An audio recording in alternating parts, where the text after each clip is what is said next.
السلام عليكم ورحمة الله تعالى وبركاته.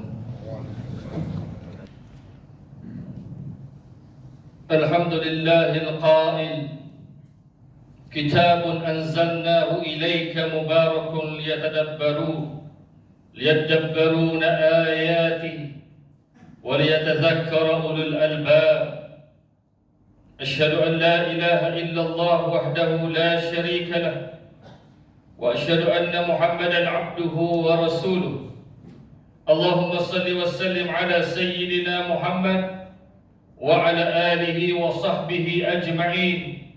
أما بعد، فيا أيها المسلمون اتقوا الله، أوصيكم وإياي بتقوى الله فقد فاز المتقون. قال الله تعالى في كتابه العزيز: يا أيها الذين آمنوا اتقوا الله حق تقاته ولا تموتن إلا وأنتم مسلمون. Hadirin jemaat yang dirahmati Allah sekalian, marilah kita tingkatkan keimanan dan ketakwaan kepada Allah Subhanahu wa taala dengan melaksanakan segala yang diperintahkannya dan meninggalkan segala yang dilarang. Semoga dengan ketakwaan yang sebenar-benarnya dan keimanan yang teguh akan menjadikan kita hamba yang berjaya di dunia dan di akhirat kelak. Mimbar Jumaat pada hari yang penuh barakah dalam bulan yang mulia ini akan membicarakan khutbah yang bertajuk Mentadabbur Al-Quran pada bulan mulia. Muslimin yang berbahagia, Al-Quran merupakan sebuah kitab yang memberi petunjuk dan panduan ke jalan yang benar. Ia membimbing manusia supaya tidak tergelincir ke jalan kesesatan. Hanya orang-orang yang berpegang teguh dengan kitab suci ini akan beroleh kejayaan dan kebahagiaan. Firman Allah Subhanahu wa taala dalam surah Al-Isra ayat yang ke-9: أعوذ بالله من الشيطان الرجيم إن هذا القرآن يهدي للتي هي أقوى ويبشر المؤمنين الذين يعملون الصالحات أن لهم أجرا كبيرا. Ia bermaksud, sesungguhnya Al-Quran ini memberi petunjuk ke jalan yang amat betul, yakni agama Islam, dan memberikan berita yang menggembirakan kepada orang-orang yang beriman yang mengerjakan amal-amal saleh, bahawa mereka beroleh pahala yang besar. Sebagai umat Islam, kita juga seharusnya mengakui bahawa kitab suci ini diturunkan untuk dibaca. Membacanya merupakan zikir yang paling utama yang memperoleh ganjaran yang besar. Firman Allah Subhanahu wa taala di surah Fatir ayat 29: A'udzubillahi minasyaitonir rajim. Innal ladzina yatluna kitaballah wa aqamus salata wa anfaqu mimma razaqnahum sirran wa alaniyatan yarjuna tijaratan lan tabur.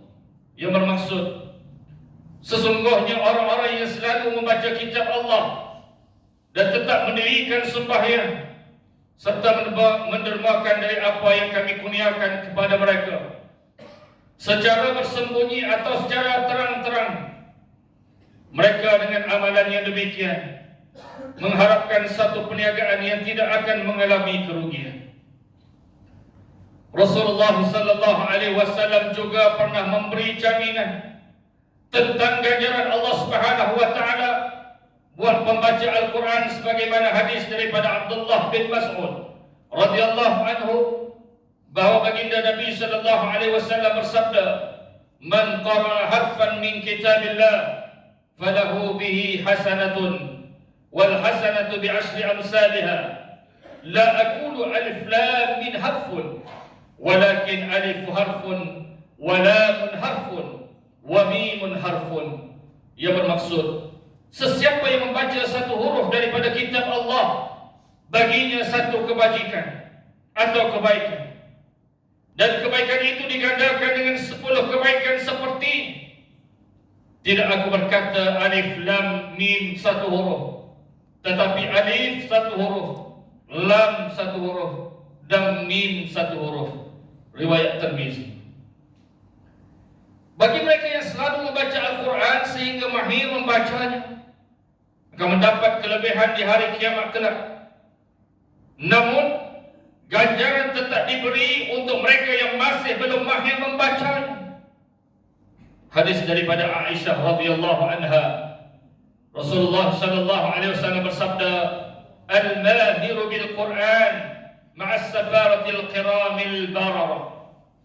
والذي يقرأ القرآن ويتتعتع فيه وهو عليه شاك له أجران. Ia bermaksud, seorang yang mahir membaca Al-Quran akan bersama para malaikat yang mulia dan sentiasa taat pada Allah. Dan bagi yang membaca Al-Quran namun tersangkut-sangkut dan merasa susah buatnya, maka baginya 2 ganjaran. Riwayat Muslim. Oleh itu, kita dianjurkan untuk selalu membaca Al-Quran. Lebih-lebih lagi di dalam bulan Ramadan yang mulia ini. Allah Subhanahu wa taala turut melipat gandakan pahala ibadah wajib dan juga sunat yang dilakukan di dalam bulan ini. Jadi, marilah kita mengambil kesempatan yang amat berharga ini untuk hadir ke masjid, surau menunaikan salat fardu dan salat sunat tarawih secara berjamaah, serta memperbanyakkan sedekah, di samping meningkatkan pembacaan Al-Quran kita. Hadirin yang berbahagia, kita juga seharusnya sedar bahawa Al-Quran diturunkan bukanlah semata-mata untuk dibaca sahaja, tetapi untuk ditadabbur, untuk dihayati dan diamalkan dalam kehidupan seharian. Maka dengan itu, kita dapat mengetahui dan memahami isi kandungan Al-Quran, sekaligus akan memberi kesan yang baik pada diri kita. Sesungguhnya kebahagiaan yang abadi adalah dengan mengamalkan segala ajaran yang terkandung di dalamnya. Firman Allah Subhanahu wa taala dalam surah Sad ayat 29 yang telah dibacakan di awal khutbah ini, yang bermaksud, Al-Quran ini sebuah kitab yang kami turunkan dia kepadamu dan umatmu wahai Muhammad, kitab yang banyak faedah dan manfaatnya untuk mereka memahami dengan teliti kandungan ayat-ayatnya, dan untuk orang-orang yang berakal sempurna beringat mengambil iktibar. Satu pengajaran penting dapat diambil daripada akhlak para sahabat Rasulullah sallallahu alaihi wasallam. Mereka amat mengambil berat tentang ayat-ayat Al-Quran yang disampaikan oleh baginda. Seterusnya mereka menjadikan apa yang disampaikan sebagai panduan dalam kehidupan seharian. Hasan al-Basri pernah berkata, para sahabat memandang Al-Quran sebagai surat daripada Tuhan mereka. Mereka mentadabburnya pada waktu malam dan mengamalkan kandungannya pada siang hari. Bagi mereka yang enggan mentadabbur Al-Quran, hati mereka seakan-akan telah terkunci untuk mendapat kebenaran, kerana kebenaran yang hakiki datangnya daripada Al-Quran. Manakala sekiranya kita membaca Al-Quran dengan tadabbur, maka hati kita akan diberikan kelapangan untuk menerima hidayah dan hikmah daripada Allah Subhanahu wa taala. Oleh kerana itu Allah Subhanahu wa taala mencela orang-orang yang enggan mentadabbur Al-Quran, sebagaimana firman-Nya dalam surah Muhammad ayat 24, A'udzubillahi minasyaitonir rajim. Afala yatadabbaruna al-Quran am ala qulubihim aqfaluha. Setelah diterangkan dengan demikian, maka adakah mereka sengaja tidak berusaha memahami serta memikirkan isi Al-Quran, ataukah telah ada di dalam hati mereka kunci penutup yang menghalangnya daripada menerima ajaran Al-Quran. Muslimin tetamu Allah yang dirahmati sekalian, dengan mentadabbur Al-Quran, perasaan takut dengan kemurkaan dan azab Allah Subhanahu wa taala akan timbul. Kesan daripadanya akan menjadikan kita takut untuk melanggar segala perintahnya. Sebaliknya kita akan sentiasa berusaha untuk melaksanakan segala apa yang diperintahnya. Antara cara untuk kita mentadabbur Al-Quran adalah dengan mendapatkan terjemahannya bagi memahami maksudnya. Kini banyak Al-Quran telah diterjemahkan ke dalam pelbagai bahasa termasuk bahasa Melayu. Kita boleh merujuk terjemahan tersebut sekiranya tidak mahir berbahasa Arab. Namun harus diingat, kita perlu memastikan bahawa terjemahan Al-Quran tersebut telah disahkan benar oleh pihak berkuasa seperti Kementerian Dalam Negeri KDN. Ini kerana kesucian Al-Quran bukan sesuatu yang boleh dipandang remeh dengan menerima pakai berbagai jenis dan jenama Al-Quran di pasaran dan juga aplikasi online yang cuba menyelewengkan maksud dan kandungan ayat-ayat Al-Quran sebagaimana pernah dilaporkan sebelum ini. Hadirin yang berbahagia, marilah kita sama-sama mengambil peluang keemasan pada bulan yang mulia ini untuk mengisi waktu yang terlewang dengan membaca Al-Quran bagi meraih ganjaran pahalanya, sekaligus mentadabbur isi kandungannya dengan baik. Sematkan dalam hati dengan keazaman yang tinggi untuk istiqamah, konsisten mempelajari dan memahami maksud ayat-ayat Al-Quran. Seterusnya, usaha yang murni tersebut akan dapat memberi reaksi terhadap akhlak dalam diri kita melalui perbuatan, sikap dan amalan seharian.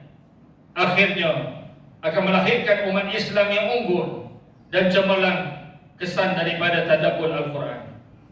Muslimin yang dirahmati Allah, bagi mengakhiri khutbah, marilah kita mengambil pengajaran terhadap perkara-perkara berikut. Pertama, umat Islam hendaklah meyakini bahawa perintah untuk mentadabbur Al-Quran merupakan perintah Allah Subhanahu wa taala yang wajib dipatuhi. Kedua, umat Islam hendaklah berazam untuk istiqamah, konsisten membaca Al-Quran bagi meraih ganjaran pahala.